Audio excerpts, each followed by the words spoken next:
Welcome to The Forgotten Press, where we uncover the stories behind the headlines history forgot. I'm Amber, and today we're diving into a story that's been waiting to be told.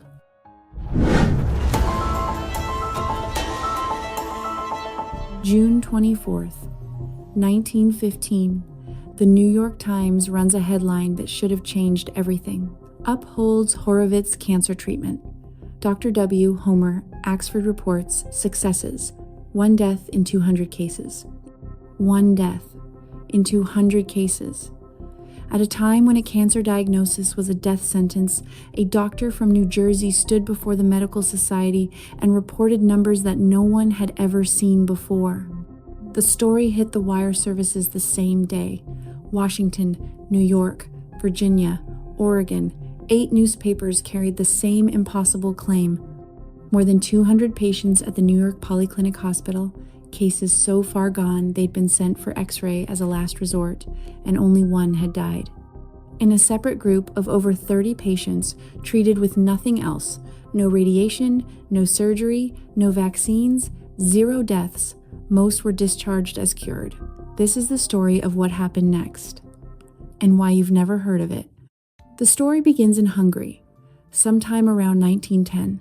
2 professors at the Royal University of Budapest, Alexander Horovitz, a cancer specialist, and Daniel Dance, who studied tuberculosis, had been colleagues for nearly 10 years. And they had a theory that most of their peers would have laughed at. They believed that animals, when sick, sought out their own medicine. That instinct drove them towards specific plants, and they set out to prove it. In 1913, Dance described what they did, and I want you to hear this in his own words. I would take 2 swine to the woods. 1 would be well and 1 sick. I would watch closely, seeing what herbs they would eat. Instinct seemed to direct them. They spent 5 years testing on animals before they ever treated a human being.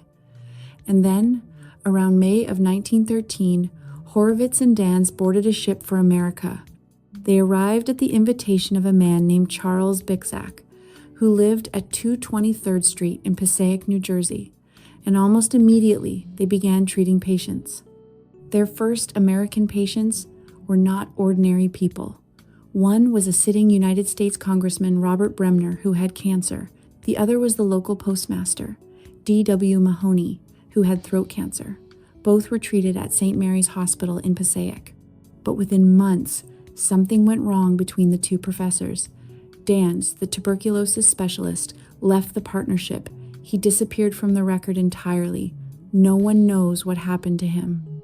He may have returned to Hungary. He may not have. But after late 1913, Daniel Dance is gone, and Alexander Horovitz was on his own. Now, here is where the story gets interesting. At Cornell University's Medical College, there was a professor named Silas P. Beebe. Dr. Beebe was not some fringe figure. He held degrees from Valparaiso, Harvard, Yale, twice, and Cornell. He was a founding member of the American Association for Cancer Research. He sat on the medical board of General Memorial Hospital. He was, by every measure, one of the most credentialed cancer researchers in the country. And on June 3, 1914, a small article appeared in the Newark Evening Star.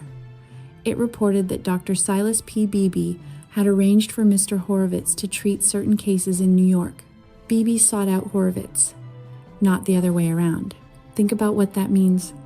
A Cornell professor, Harvard-educated, Yale-trained, a founder of the American Cancer Research Establishment, heard about a Hungarian immigrant treating cancer patients with plant extracts in Passaic, New Jersey, and he didn't dismiss it.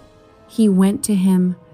By the spring of 1915, the Ithaca Journal, Cornell's own hometown paper, was running headlines about it.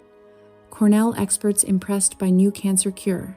2 professors in medical college report favorably on Austrian scientists' remedy for inoperable cases.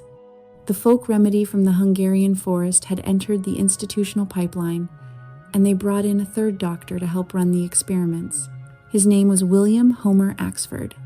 Axford was born in 1874 in Knockwright, New Jersey, a tiny town settled in 1700 by his mother's own family. He'd graduated from the University of Pennsylvania Medical School, done his internship at Bayonne Hospital, and built a practice as a general physician. He was 41 years old, and he was about to stand before the Medical Society of New Jersey and deliver findings that would make national news. The drug had a name. They called it Autolysin. The name came from autolysis, the biological process of cellular self-digestion, and the drug itself was unlike anything in the medical establishment's toolkit. It was a liquid extract made from plants. Not one plant, several. A saline solution derived from a powdered poultice of multiple vegetable drugs. It contained vegetable protein, organic salts, extractive materials, and chlorophyll. According to the American Association for Cancer Research, Autolysin was a mixture of 5 different types of leaves, several whole plants, roots, flowers, fruit, and wood, with the 12 ingredients extracted and treated for 14 days. 12 ingredients, 14 days of preparation, and no one, not Horovitz, not Beebe, not Axford, ever publicly named what those 12 plants were. It could be injected by hypodermic needle, applied as a plaster or poultice, or taken internally as a liquid or pill. The earlier experiments had used poultices, which eased pain but showed limited results. The breakthrough came when they switched to injection, and that happened only months before the June 1915 announcement. Dr. Beebe published his findings in the New York Medical Journal.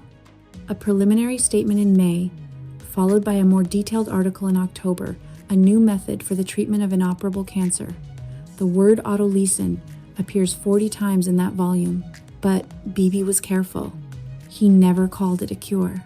The newspapers did. In the summer of 1915, the headlines came fast and they came big.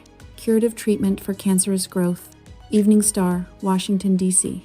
Treatment in cancer stirs Jersey doctors. New York Tribune. Doctors told of new cancer drug. The Sun, New York. 8 patients were presented at the medical meeting who had resumed normal lives. Their tumors had softened, their complexion had cleared, pain that had defined their existence had lessened. Tumor growth had fallen away in size and weight. The experiments had started with chest cancer and expanded to abdominal cancers, all showing improvement. The abdominal cases had only been added 3 weeks before the announcement. This was moving fast, and Axford and Beveridge were honest about the limits. They said the treatment was still in the test stage. Axford estimated months, perhaps years of additional research. They still urged surgery as the first treatment for cancer. They were not selling a miracle. They were reporting what they had seen. But the story took on a life of its own. The wire services carried it to at least 8 newspapers in a single day: the New York Sunday, the New York Tribune, the Evening Star in Washington, the Alexandria Gazette, the Richmond Times-Dispatch, papers in Illinois, Pennsylvania, Oregon. For one brief summer, Autolysin was the most talked about cancer treatment in America. And then, something changed. Within weeks, the headlines turned, the laughter started, and a colleague at Cornell, Beebe's own colleague, published numbers that told a very different story. That's next. In part 2, the destruction. But first, I want to hear from you. Where's the line between folk remedies and real science? Would you take a treatment discovered by watching pigs eat herbs in a forest? What would you do with a cure nobody believes in? Tell me in the comments. Then follow me to part 2. Thanks for watching. There's more to explore at theforgottenpress.com. And if you want to hear more stories behind the headlines History Forgot, subscribe to The Forgotten Press. I'll see you in the archives.